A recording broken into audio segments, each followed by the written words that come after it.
If you've watched our channel for a little while, you may recall we built a larder space, kind of hidden away underground to keep it cool. And today, I'm gonna work on that space a bit.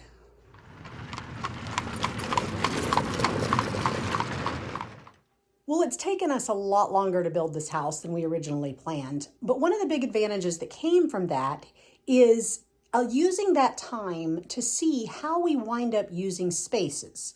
You know, it kind of morphs as you settle in, and one of those spaces is the larder and root cellar area. Originally, it was designed with the intent of being strictly food storage, but as it turns out, it actually wound up being kind of a catch-all and storage area for other things that maybe a normal pantry might have. So, for example, it had, our bags of paper towels or Kleenexes or toilet paper, anything we do buy at the grocery store. If I buy extras, it winds up down here. So it's a lot more than just root crops and canned goods. So with that in mind, I needed to come up with a design that would basically give space to store all of that. We typically use our milled lumber for projects, but Danielle found a design that was made for 4x8 sheets. She modified it slightly so that all the cuts were consistent and right around 24 inches minus the 1/8 inch curve.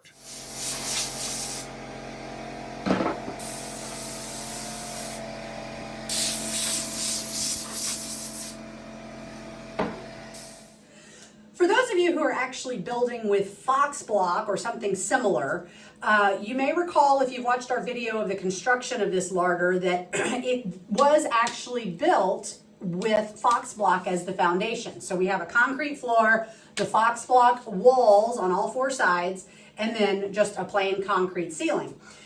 Because this is buried underground. Just because I prefer to have something that's easier to wipe down than styrofoam, I decided to go just get this is basically the same type of wall covering that is used in industrial buildings for easy hose down or wipe down. You see it in some industrial kitchens or bathrooms.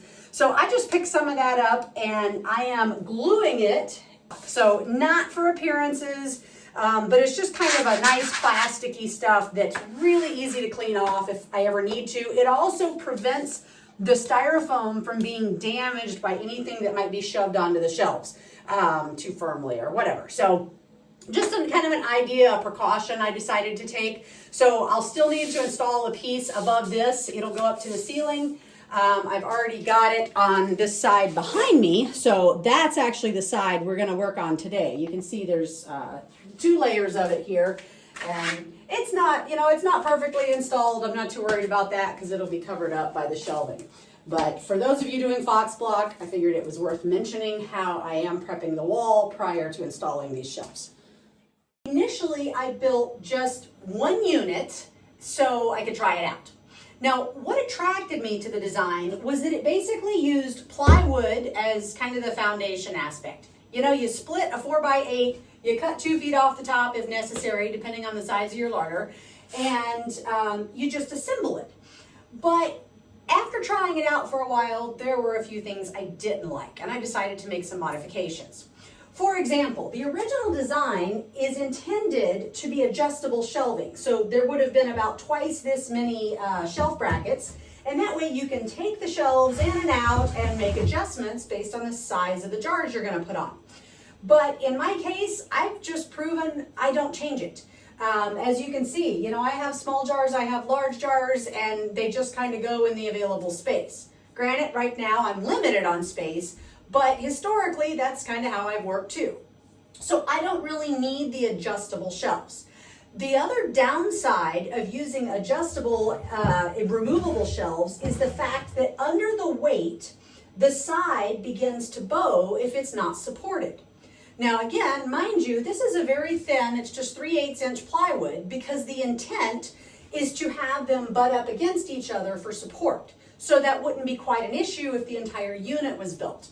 But that's something you need to keep in mind if you only want 1 or 2 freestanding units because you wouldn't have to use thicker plywood. However, the alternative to that would be to put fixed shelves and simply screw them into the sides, so it provides its own support. So that's one of the modifications I'm going to make. Another modification, because the shelves were intended to be removable, the design actually has you assemble 1-inch boards into these shelves. And for me, it just wound up being a lot of overkill. You know, I've got several inches of space taken up in order to have one shelf. And that space that I could potentially add up to create a whole nother shelf space for storage.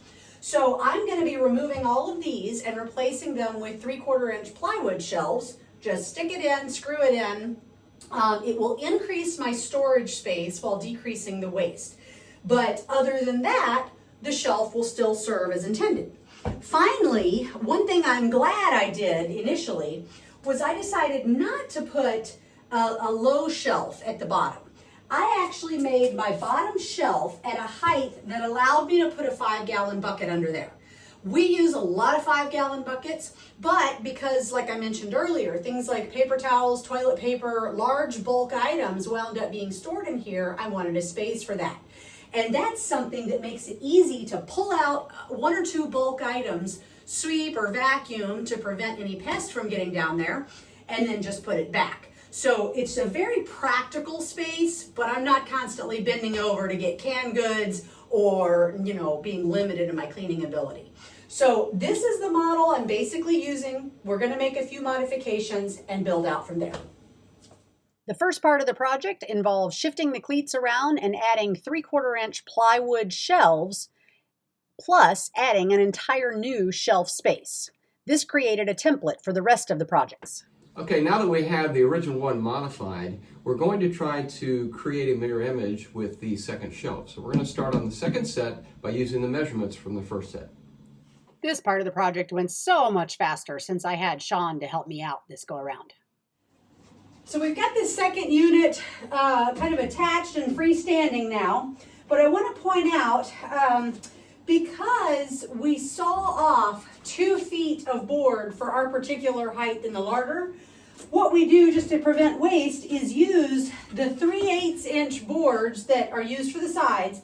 I put them on the top and on the very bottom shelf because they're supported by these much larger braces. So I haven't had any problem with warping in it so far, and this one has been here almost a year now. And the other thing is this one is not going to have as much weight up top because it's just too short. So we use the 3/8 there, and then we use the 3/4-inch plywood for all the regular shelves. Well, we got the second unit complete today and the first one modified. Now, this is not a great project for perfectionists because it is far from perfect. But considering, you know, we purchased the plywood, we did some modifications of the first unit, and then we used just scrap lumber from the barn, I think it's coming together nicely and certainly will serve the purpose of being practical for food storage. So the next part we're going to work on is this corner unit. Now, obviously, corners are always awkward spaces. In this case, we've done a lot of measurements and looked at, you know, the uses for it. And what we've decided to do is go ahead and go deep. So it's going to be a big shelf, 32 by 32 here. But I'm going to pretty much reserve it for glass empty jars. I have box loads of canning jars that are just sitting back here in the root cellar space. So I'll at least be able to unpack those. And by storing just the glass jars here on those shelves, it'll be, you know, not too much of an issue to access those. So right now I'm going to work on measuring out the lines. This one's going to work a little differently because we're actually going to have cleats on the back wall as well as on the 2 pieces of plywood that will be on either side. So it'll be nice and sturdy, but it's going to take a little work to get there. You'll also notice we've installed the upper portion of wallboard here, so we're ready to keep moving along. So here we go.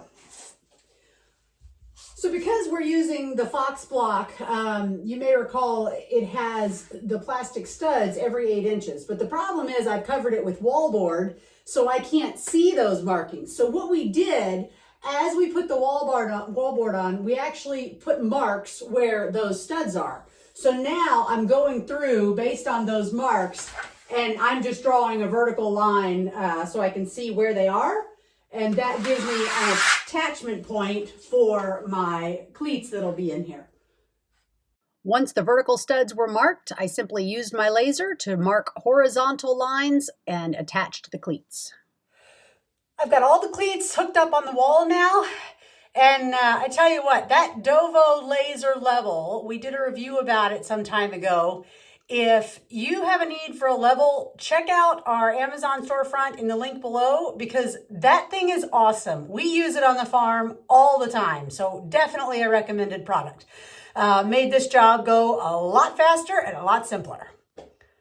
The next step was to install the cleats on the sidewalls, which simply used the same measurements as the cleats already attached to the wall. Of course, I got called away as usual, so Sean and Ruth decided to surprise me by getting the shelves installed and starting to unpack the boxes. Well, it's still raining outside, and I'm 3 days into this project. Of course, something always calls me away, but I'm working on the final portion of the current shelf unit that I was working on. I've got one more to do that'll be another copy of that. But this is probably one of the hardest things I've done yet.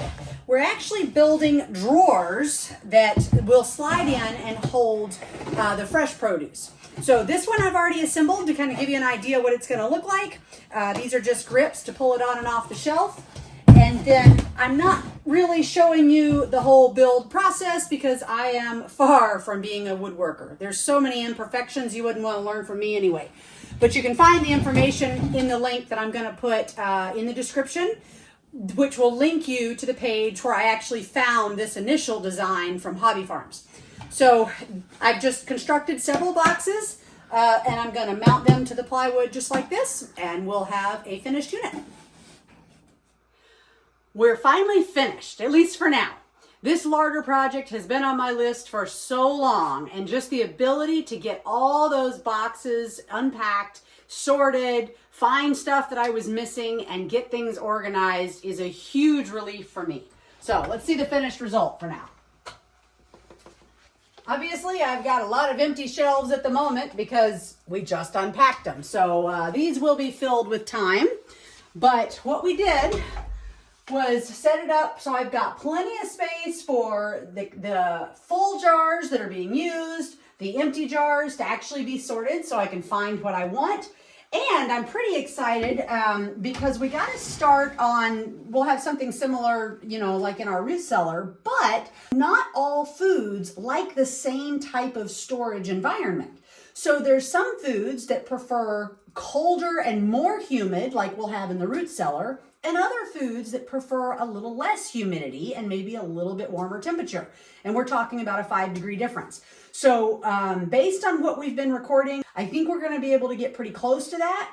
So this room, we've set up several drawers, just pretty basic planks and a piece of plywood that slide in and out. Sean, if you'll come over and show. We mounted the drawers, and then what I've done, as you know, any produce that starts to go a little bad can ooze goo. So we're just lining it with, right now I'm using packing paper because I have a ton of it left over.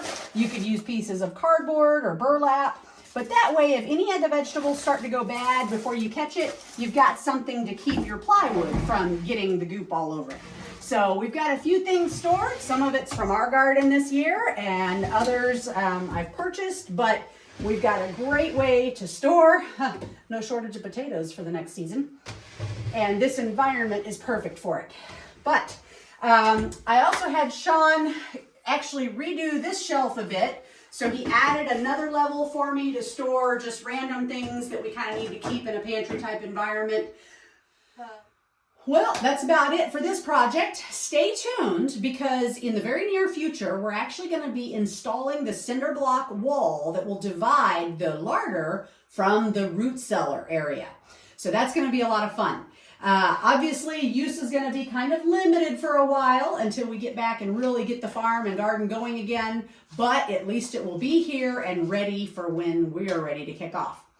Be sure to hit that subscribe button on your screen so you don't miss out on the upcoming projects. And leave us a comment. I'd love to know what you think about larders, root cellars. If you have any tips on vegetable storage, that is always helpful to people who are learning. We'll see you next time.